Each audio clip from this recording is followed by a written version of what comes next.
Assalamu alaikum. So we were at the question number 50. Patient with the severe headache, vomiting, nausea, ICP raised है. मैंने आपको पीछे पूरा explain किया था. हीमाटोमा और हीमरेजेस सारे आपको मैंने एक्सप्लेन किए थे कि उसमें जब ब्लड स्टेन आ जाएगा और raised ICP with blood stain होगा और severe हेडेक होगी तो वो सबड्यूरल हीमाटोमा होगा. ठीक है. नेक्स्ट आ जाता है कि अपोप्टोसिस इज़ करेक्टराइज्ड बाय. तो अपोप्टोसिस बॉडी में तब होती है जब बॉडी में कोई भी इन्फ्लेमेशन नहीं होती, नॉर्मल सर्कमस्टांसिस चल रहे होते हैं, बॉडी में हर टाइम रिपेयर चल रहा है, पॉलिफरेशन चल रही है. तो उस चीज़ को चेक एंड बैलेंस रखने के लिए जो चीज़ हमें नहीं चाहिए उसको बॉडी उसकी अपोप्टोसिस कर देती है. ठीक है, इस तरह उसको बॉडी से ख़त्म कर देती है. ठीक है, तो इसमें है कि no host inflammation normal circumstances में अपोप्टोसिस होती है. ठीक है, वो फिजियोलॉजिकल एक प्रोसेस है. After chemotherapy tumour regress by. तो कीमोथेरेपी जो ड्रग्स होती हैं वो अपोप्टोसिस को बढ़ाती हैं जिसकी वजह से जो कैंसर सेल्स हैं वो ख़त्म हो जाते हैं. Mode is defined by. आपको पता है हमने पढ़ा था मोड जो है वो अब हम 5-6 वैल्यूज़ लिखते थे जिसमें जो सबसे ज़्यादा बार बार रिपीट होती थी उसको मोड वैल्यू कहते थे. ठीक है, most common observation value.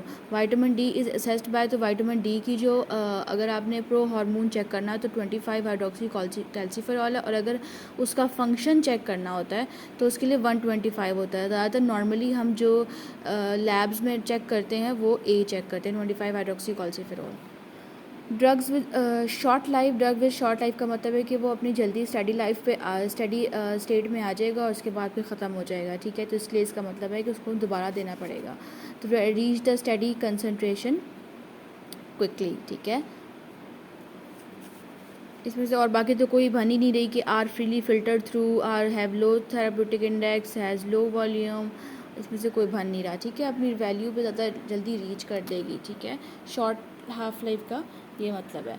A patient with the muscle tetanic contraction after the post thyroidectomy. तो आप लोगों को पता है कि थायराइड के साथ जो है पैराथायराइड ग्लैंड भी होता है, और जब थायराइड की आप पूरा काट दिया थायराइड को तो पीछे जो पैराथायराइड हार्मोन्स थे वो भी कट गए जिसकी वजह से उसको टेटनी हो रही है. और उसका मसला क्या हो रहा है, PTH का काम क्या होता है.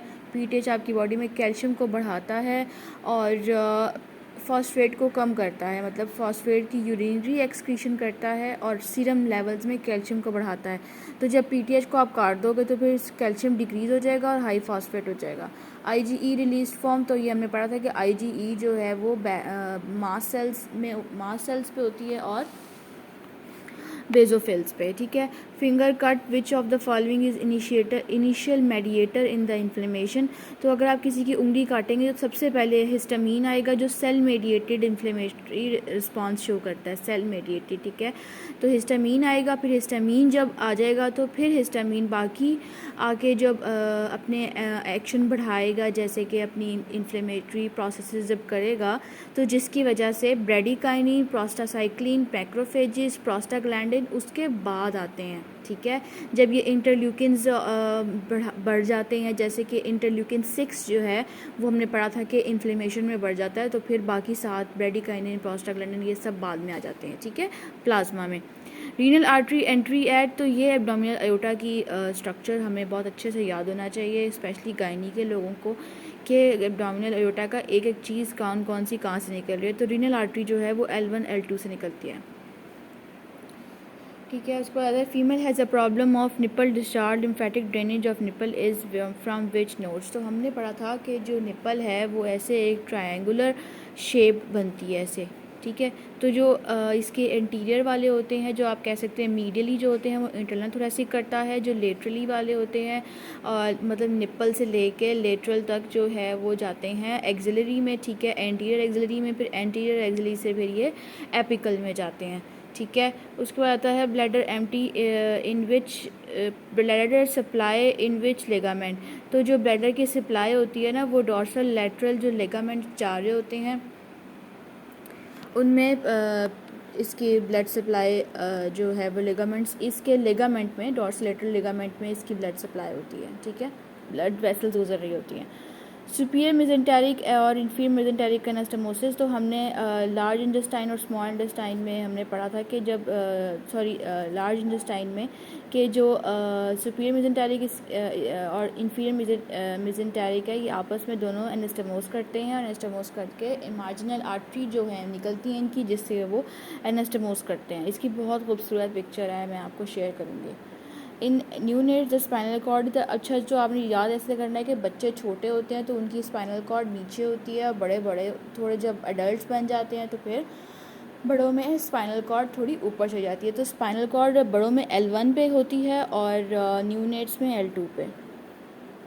हाइड्रोसिफिलिस का मोस्ट कॉमन, अच्छा हाइड्रोसिफिलिस का आपने कहेंगे कि भाई इक्विडक्टल स्टेनोसिस से भी होता है, फोर्थ वेंट्रिकल से भी होता है, लेटरल वेंट्रिकल, किसी भी वेंट्रिकल की ऑब्स्ट्रक्शन होगी तो हाइड्रोसिफिलिस हो जाएगा। लेकिन उन्होंने बोला है कि मोस्ट कॉमन कौन सा है, तो मोस्ट कॉमन इसमें इक्विडक्टल स्टेनोसिस है, जो कि लिंक होता है थर्ड और फोर्थ वेंट्रिकल के। फोर्थ वेंट्रिकल के जाने का रास्ता जो डक्ट बना रही होती है उसकी स्टेनोसिस हो जाती है डक्ट की, जिसको कहते हैं इक्विडक्टल स्टेनोसिस, और वो ज़्यादातर मोस्ट कॉमन फाइंडिंग यही है। उसके बाद आता है बिहेवियरल हार्मोन इन मैन। तो मैन का आपको पता है कि सारे बिहेवियर, उनके मसल मास, उनका behaviour, everything is controlled by testosterone, ठीक है। और अगर आपसे पूछेंगे ना मोस्ट एनाबॉलिक हार्मोन, तो पोटेंट एनाबॉलिक हार्मोन तो वो टेस्टोस्टेरॉन है। अगर सिर्फ पोटेंट पूछेंगे तो वो DHT है, ठीक है। उसके बाद आता है लार्ज फ्लाइबल इरेगुलर वेजिटेशन। तो ये हमने बचपन से जब भी छोटे थे तब से पढ़ते आ रहे हैं कि जो फ्लाइबल वेजिटेशंस होती हैं वो इन्फेक्टिव एंडोकार्डाइटिस में होती हैं, ठीक है। और उसके बाद जो लिबमैन सैक एंडोकार्डाइटिस है ये ज़्यादातर SLE में और ऑटोम्यून डिजीज़ में होता है, और जो रूमेटिक आर्थराइटिस है इसमें पेरिकार्डाइटिस होता है, ठीक है। सारे चीज़ें उसकी इन्फ्लेमेंट हो जाती है।